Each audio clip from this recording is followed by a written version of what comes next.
ধৈর্য আল্লাহ তাআলার কাছে অত্যন্ত গুরুত্বপূর্ণ একটি আমল, যে কারণে আল্লাহ তাআলা কোরআনের বিভিন্ন জায়গায় ধৈর্যের কথা বলা হয়েছে, হাদিসে ধৈর্যের কথা আসছে। আমরা যদি কোরআনে দেখি সূরা বাকারাতে আল্লাহ পাক রব্বুল আলামিন বলছেন ইন্নাল্লাহা মাআস সাবিরিন, নিশ্চয় আল্লাহ তাআলা ধৈর্যশীলদের সাথে আছেন। অন্য জায়গায় সূরা আল ইমরানের 200 নম্বর আয়াতে হে ঈমানদারগণ তোমরা ধৈর্য ধরো এবং ধৈর্যের প্রতিযোগিতা করো।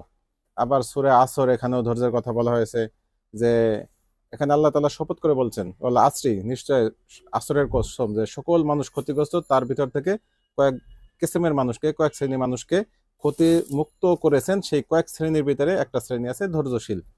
তো ধৈর্যের প্রচুর হেকমত রয়েছে, কারণ আল্লাহ তাআলা দুনিয়াকে সৃষ্টি করেছেন। এই দুনিয়াকে যদি স্বাভাবিক প্রক্রিয়ায় রাখতে চাই, তাহলে অবশ্যই ধৈর্যর এখানে বিকল্প নেই। এই কারণেই আল্লাহ তাআলা বারবার ধৈর্যের কথা বলেছেন।